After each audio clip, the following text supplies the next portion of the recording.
This time last month, she was in the thick of her fourth campaign as the federal Green Party leader. It was her party's best showing ever. It also turns out to have been Elizabeth May's last campaign as her party's standard bearer. Why? And what's ahead for her and the Greens? Let's ask. Elizabeth May, she is still the MP for Saanich-Gulf Islands in British Columbia and joins us now on the line from Victoria, British Columbia. And we're delighted to have you back on our airwaves. Ms. May, how are you doing? I'm doing great, Steve. It's great to be on with you tonight. Thanks for this. You say you're doing great, and in fact, I want to start by showing the clip of you announcing your resignation as Green Party leader, in which, well, let's let the thing speak for itself. Sheldon, if you would, let's roll the clip.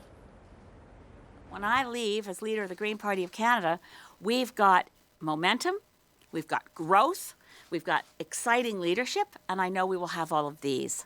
As of today, effective today, I am no longer leader of the Green Party of Canada. As you walked to the microphone to make that announcement, you, I guess some people thought, looked perfectly happy, even giddy. And I wonder whether it was the feeling of a huge burden being lifted off the shoulders, or whatever cliche you want to use. Well, yes, Steve, I was as happy as I look in the clip, because I've been leader of the Green Party of Canada now, as you mentioned in the intro. This is the fourth national campaign where I've led the party. It's 13 years, and I have felt for some time that if I could, see a glimmer on the horizon of the kind of leadership that would make my life as a parliamentarian happy. I mean, bear in mind, I don't want to leave being a parliamentarian. I want to serve Saanich-Gulf Islands and the people of Canada as long as I can. But I understand the needs for succession planning. And more than that, as people who watch the press conference will know, I made a firm promise to my daughter that the 2019 campaign would be the last one. So there was no question in my mind about the fact that this was the last campaign. The only question is, when was the right time to step down in the interests of the health of the party?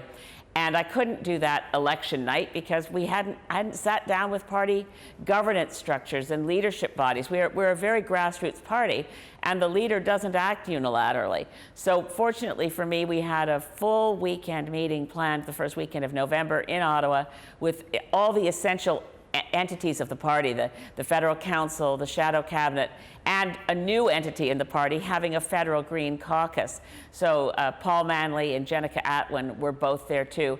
So we could come to a consensus that with a minority parliament and an election likely to happen sooner than in the fixed 4-year period, we needed to be ready. And that spelled one thing: if I wasn't going to lead the party into the next election, step down soon and make it clear so that others can step up for a leadership race, which I think will be fantastic for the party, for momentum and for growth. I hear what you're saying, but let me suggest to you that you, perhaps more than any party leader of any of the major party leaders, are really the embodiment of your party, and have been ever since you took it over. And I wonder whether that gave you pause, promise to your daughter notwithstanding, and with the potential of another election, you never know how far down the road, to maybe postpone fulfilling that commitment to your daughter. No, I don't break promises to anyone, but particularly not to the voters and not to my daughter, particularly. And my daughter and I are very close, and she's also been watching. I have to say, I agree with her that, that at 65 years old, I don't feel 65. I have the energy of, people joke about it on the campaign, but we'll have young volunteers and assistants and so on trying to keep up with me, and it's really hard to keep up with me. So I'm not saying I'm tired or too old for it, but I felt like I'd be pushing the limits of my physical luck to ever live to the point of wanting to retire if I kept this up. The pace is unbelievable. I haven't had a vacation in a very long time. I tried to take a week off this summer, and the Assembly of First Nations meeting happened to fall in the middle of it. So I didn't say, well, sorry, I'm on vacation. I said, I'll be at the Assembly of First Nations AGM. That's how I work, and I think it's important for the party to have, the other factor, of course, is not just my own degree of having done this before, but I felt a real sense from the national media that there wasn't an interest in taking account of how I did in debates, for example. I didn't get noted for doing well in debates, and I think it's because the national media has come to expect she's a good debater. There's no surprise there.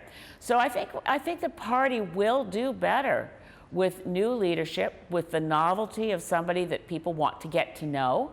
And the other thing about it is the party's it may be that people think that I'm the embodiment of the party, but the reality is that we have a lot of bench strength. And I think we showed that right away when Joanne Roberts stepped up, appointed by federal council to be our interim leader.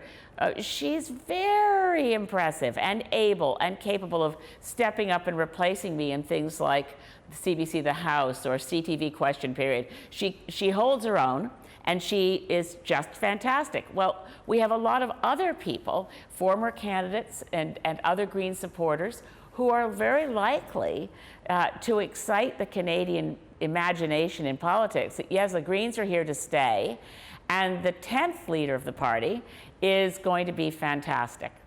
I wonder whether, though, because there was so much pre-election, frankly, hype about the possibility of your party making such a breakthrough this time. I know David Hurley, for example, who's run campaigns for the Liberals in the past, saw that the NDP would likely tank, and he thought you would be the inheritor of all that support. And while you did treble your support, you went from 1 seat to 3, it wasn't the breakthrough that you thought. And I wonder whether you was the Green Party really ready for its close-up in a way that it needed to be to do better? Well, I will say that even if we had won a gazillion seats, I was keeping my promise. So my decision to step down wasn't related to how we did in the election campaign, and we did very well. The first past the post voting system presents particular challenges to Greens. Greens around the world are in government right now in New Zealand and in Sweden and in coalitions around the world, but not in first past the post countries. It's a real hurdle, and we underestimate it easily, especially now that the Greens are such a fixture on the political landscape with substantial Green wins in 4 provinces. I look at all this and take tremendous comfort in the fact that we have arrived. We're not going anywhere. We're a permanent fixture in Canadian political landscape. No question, though, my hopes were higher. And if anything, I underestimated the extent of, well, I don't want to go back over it because it's a source of great pain for me that we were victims of dishonest campaigns particularly, it was focused on Vancouver Island, but it was like a carpet bombing of lies that went through the campaign and definitely deprived us of seats. It affected my own results in my own riding, where my campaign in Saanich-Gulf Islands was also targeted by the NDP. So it's unpleasant to think about it. We have to move past it. I think we had a terrific platform. Our budget did pass the scrutiny of Kevin Page, and we scored about the same as, a little higher than the NDP, about the same as the Conservatives. I mean, I think we held up to, if one thinks they're kicking the tires of the party, we held up fine. We just weren't so good at slashing the tires. That was what the others did to us. I know Susan Delacourt of the Toronto Star respects you, and I presume you respect her as well, and I want to read you a little excerpt of what she wrote in one of her columns about a week and a half ago. She wrote, "May embodies so much of what Canadians have said they wanted in politics: more women, more truth-telling, more urgency about climate change. Yet in 13 years, she couldn't quite punch through the culture of politics to become a real force for change. The Green leader represented all that was disruptive to the political order, but she didn't quite disrupt the last election campaign." And I wonder why you think that was the case. Well, it's very kind of Susan to say it. I am proud of the fact that I've been in politics now for 13 years, and I've never been part of an attack ad. I've never lied about anything. And I'm very conscientious about answering questions with background, facts, figures, and evidence, which apparently isn't in fashion, because I've actually heard political commentators in the media say that that's a disadvantage to be so focused on being knowledgeable. I think that's what one reporter said to me. That wasn't what the voters wanted. Well, there's some real, let's look at realpolitik on this. We never had anything like the amount of money to spend as the other parties. We've done better at fundraising than we've done before, but we spent a fraction of what the other parties spent. So we were not blanketing the airwaves, for example. We did very well some strong tides, as always happens under first past the post. At the end, a lot of people voted strategically. And that meant they were blocking Scheer more than supporting the Liberals. And in that kind of squeeze, even when people know the Green Party has the strongest climate platform, they're more worried about the party that has the worst climate platform than trying to vote for the one that has the best. So I'm not ducking responsibility. I'm sure I could be a better campaigner in some way. I think voters actually want someone who answers the questions that are asked and answers them honestly. I'm not going to change how I conduct myself, and I'm not leaving politics, but I'm the Member of Parliament for Saanich-Gulf Islands and former leader of the Green Party, and ready to step up and support whoever it is who wins leadership at our convention in October. Will you tip your hand on who you'd prefer to have that job at any time? We had a long conversation about this in our meetings last week and the weekend before last. The consensus within our federal council is that none of us, including the former leader, should tip a hand as to who we think would be our favorite. So there'll be no endorsements from members of federal council, including me as former member of council and former leader.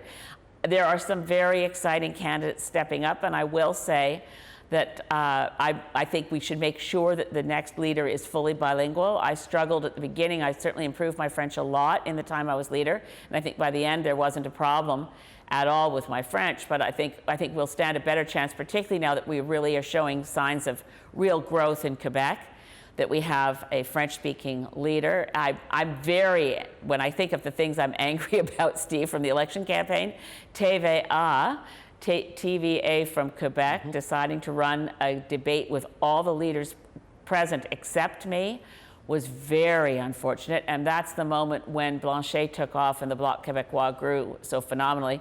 And again, back to our voting systems, if we had, if it wasn't for unfair voting in first past the post, we had almost the same number of votes as the Bloc Québécois, but they got 32 seats to our 3.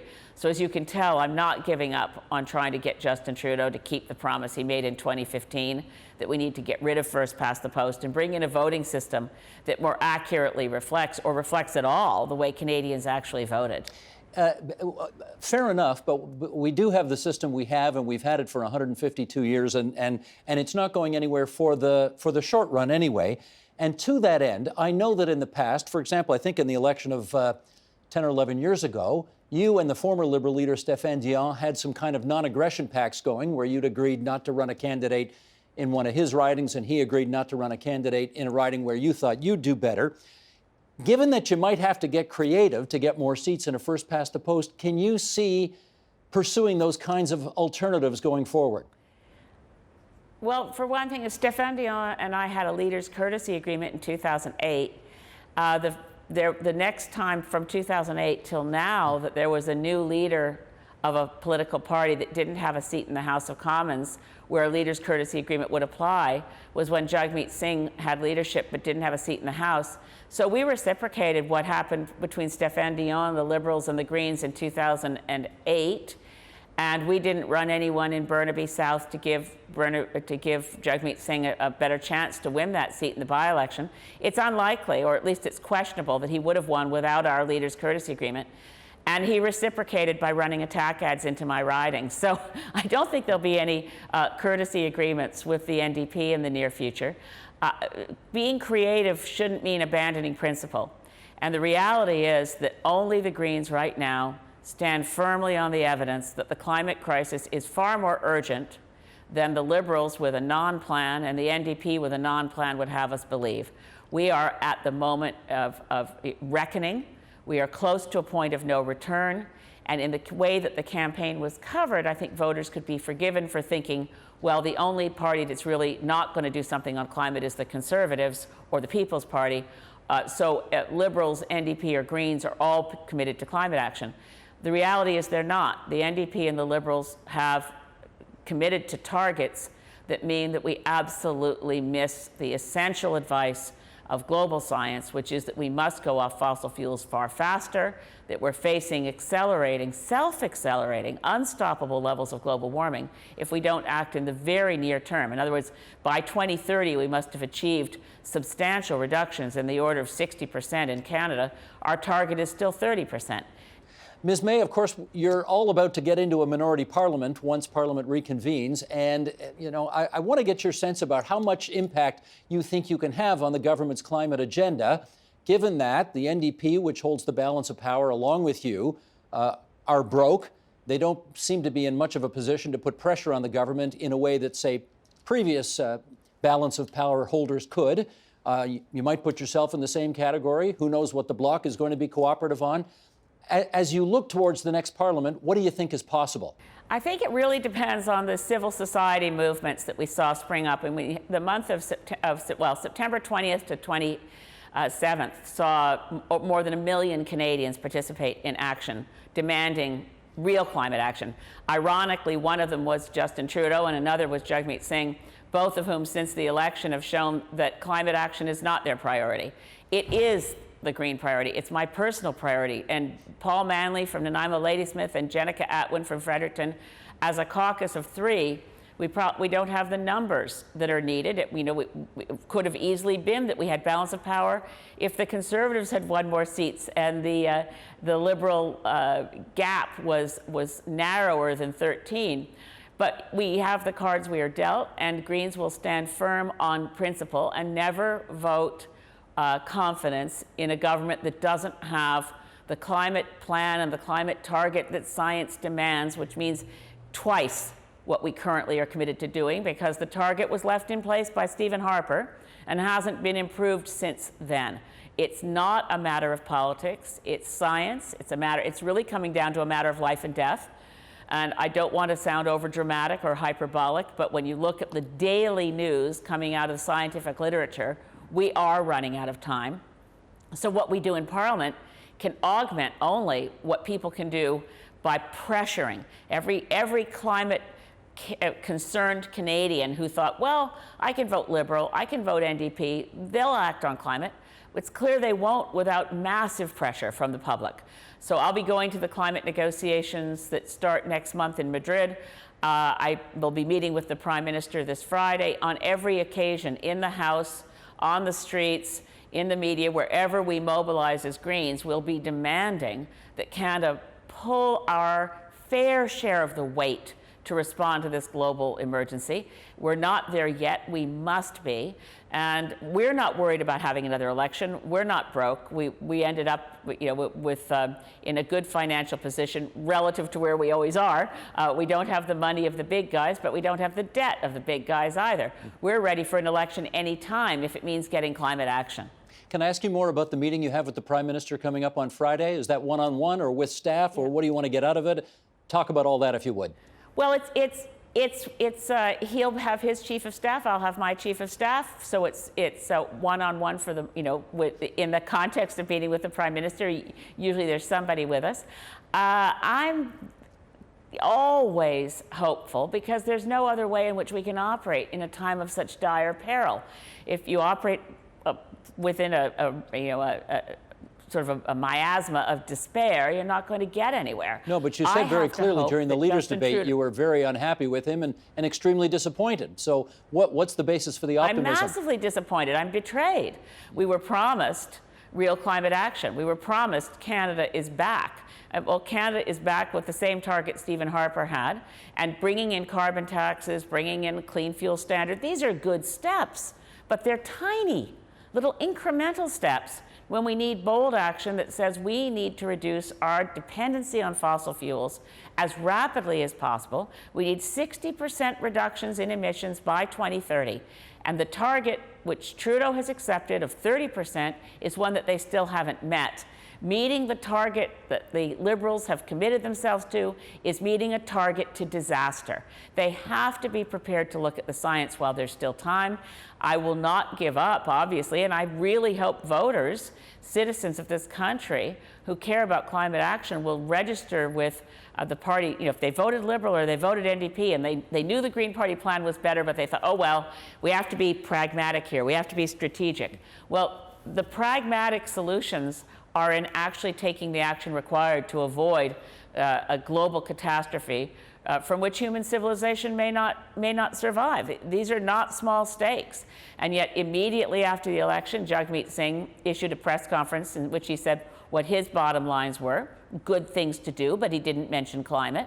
And Justin Trudeau is very focused on a tax cut for the middle class and for figuring out how to work with provinces that are at this point more and more recalcitrant. None of those responses from the Prime Minister or from Mr. Singh have any relevance to the climate emergency. Obviously, Mr. Scheer won't, and we know Mr. Blanchet and the Bloc Québécois, they're very committed to climate action, but will they use their balance of power in a minority parliament to bring down a government that doesn't act on climate? These are questions for a minority parliament, and I guess Paul Manley and Jenica Atwin and I will be in the House vigorously acting as the conscience of the nation, as the source of scientific advice. Not that we're scientists, but we know what the scientists have advised us to do, and the course we are on is ruinous. Ms. May, we shall watch it all with interest, and we thank you, as always, for coming on TVO tonight and talking with us. Appreciate it very much. Thank you so much, Steve.